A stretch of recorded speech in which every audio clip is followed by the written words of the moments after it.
Hi, I'm David Siddons. I'm president of the David Siddons Group. And I'm Darin Tansey. I'm with Douglas Elliman Real Estate, and I am the senior member of the sales team here at the Ritz-Carlton Residences of Miami Beach.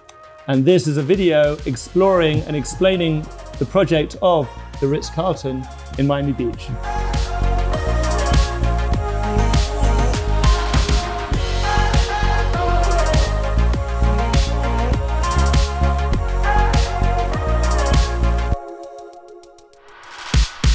So Darin, thanks for shooting this video with me.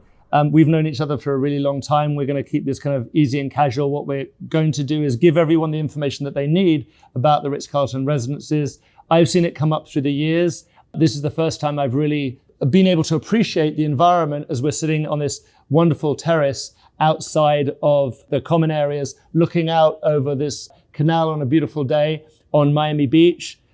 Tell us a little bit start off giving me a little bit of information about the product. So we're sitting here right in the heart of Miami Beach, the Ritz-Carlton Residences. The great thing about where we're at is that a lot of people don't know literally that there is a lake right in the middle of Miami Beach. So we're on 47th Street. As your viewers may know, Miami Beach is made up between 0 all the way up until 88. So where we're at right now is the Ritz-Carlton Residences, where there's 110 residences in the building, on 7.5 acres, and like you said, a very beautiful and serene, peaceful location that's minutes away from everything. Whether you're going to downtown Miami, South Beach, whether you want to go up to Bal Harbor or the airport, we're literally minutes away for everything. Yeah, it's a very good point, because it is unique, and a lot of assumptions get made when people start to look for condos. Their immediate thought turns to, let's look on the ocean, let's Absolutely. look on the beach. And it's important to be able to appreciate where it is, because it is a very, very central location. It is. Take us through the units, what we're dealing with here, how big they are, what kind of price points we're dealing at. So we're in a true hybrid type of a product that really didn't exist in South Florida for as long as you and I have been selling real estate. There's 110 residences in the building, and out of that 110 residences, there's over 60 floor plans. So there's no more of 3 of one kind in all of the building. Most of the residences are individual, private elevator lobbies, and average out at about 3,500 square feet. We're ready with high-end finishes such as Boffy kitchens, Gagano appliances, real stone, and real wood floors, branded by the Ritz-Carlton. So the Ritz-Carlton is a brand that we all know. We've all stayed in one somewhere in the world and have this 5-star exceptional level of service to where ladies and gentlemen are servicing ladies and gentlemen. The great thing about it is that we're right in the middle of Miami Beach. We do not have a hotel component. So there's only 13 in the world that exist of this type now, to where it's a true Ritz-Carlton 5-star living and resort style experience without that transient hotel guest. More so importantly today, as this challenge world that we're all living in, is that we are a horizontal building that has 20 different residential elevators. So case in point, one of the residences that we've seen before we went on camera today is that they're only shared with 5 other residences in the building. So you're coming home and you're walking to your front door, the other 105 residences do not need to go into your elevator.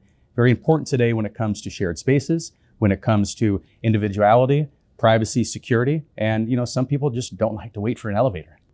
I've seen a lot of activity towards houses, less towards condos. Interestingly, even during this period, you guys have been really, really busy. And obviously I understand it's because it's more like a house. You mentioned about the only 3 or 4 units per elevator. When you come home, you don't have to see anyone. You don't have to be sandwiched in an elevator going up to your penthouse with 30 people all trying to clamber into the same elevator. Right. It's much more akin to experiencing a house on the water. But if you go to buy a house on the water and you go to buy a condo on the water, it's a different thing. You said to me that, buying a lot, like if we look across the water here and you'll see that on the BRoll, a piece of land down here on the canal is going to cost you $3-4 million quite comfortably.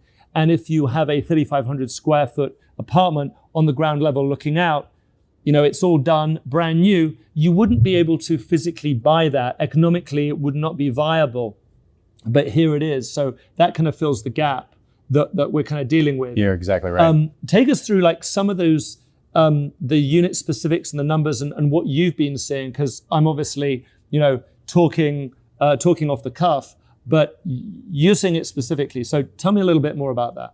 So what we have been seeing is quite a mix of the buyers that come down here to look at this particular product. This isn't your type of cookie cutter type of a condominium to where you're going to have 2,000 square feet, a bedroom, a living room, and a kitchen in the middle. We'll go back to that individual type of residence. That is what the individuals, the buyers that are looking for then when they come down here. They're looking for space. They're looking for outdoor areas. They're looking to places that they can go, but still have that sense of security and still have all of the amenities, which were highly amenitized here in this building, that whether they be young families or whether they be a retiree that have 3, 4, 5 homes around the world, that's what's really drawing them to this property. The brand name that's associated with it, which is the Ritz-Carlton, which there's really arguably one of the best and the oldest in the world, they have that when they come down here. So from a size standpoint, most of our residences, like I said, are around 3,500 square feet, which, as you know, from an apartment standpoint, that's quite large. There's only 4. Yeah, it's huge. Yeah, there's only 4 1-bedroom residences in the building. So going to that average of 3,500 square feet, we're going to be anywhere between 2 to 3 bedrooms, 2.5, 3.5 bathrooms. Most of these are going to have a space for a small office, a den, or maybe a children's playroom. All of them are going to have a beautiful outdoor terrace, some of which look at over Surprise Lake, which we're facing to the east and northeast. You're going to see the sunrise coming over the lake, and you're able to walk along a private seawall that's gated on both sides and watch that sunrise. All again in the heart of Miami Beach. You're not in the congested area, may it be whether you're on the beach or whether you're in South Beach or Collins Avenue.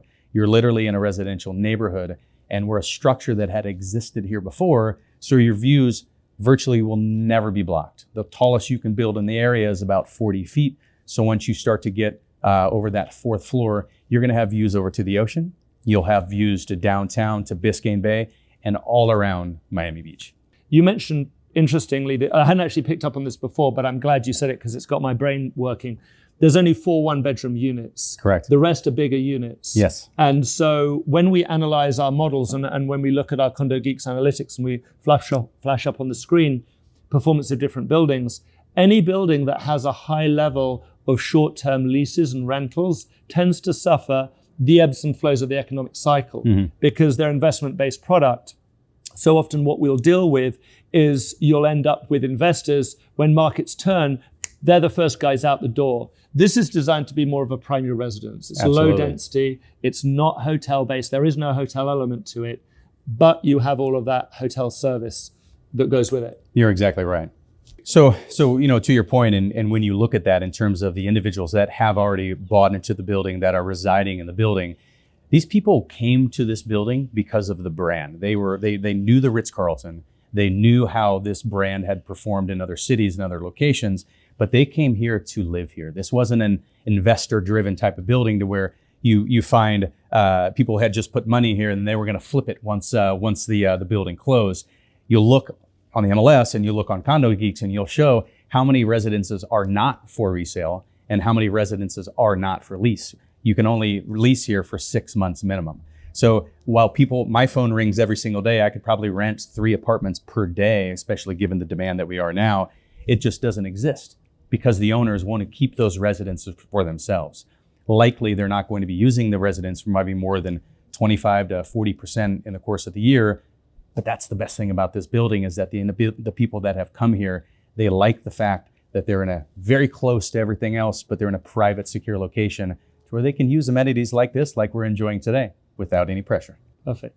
Well, what we're going to do now is we're actually going to show you BRoll. We're going to show you around the project, around the property, show you some of these fine finishes. We're going to walk around together. Look, we've known each other for such a long time. You're always super on point. You know your products. You know exactly what's going on. If you're looking at this project, here's your guy. It's always lovely to see you. It's like looking in a mirror. I know. My brother from another mother. We dress the same today, we got the memo. So I'll give you an official elbow bump. There we go. And let's take you around the project and show you what it is.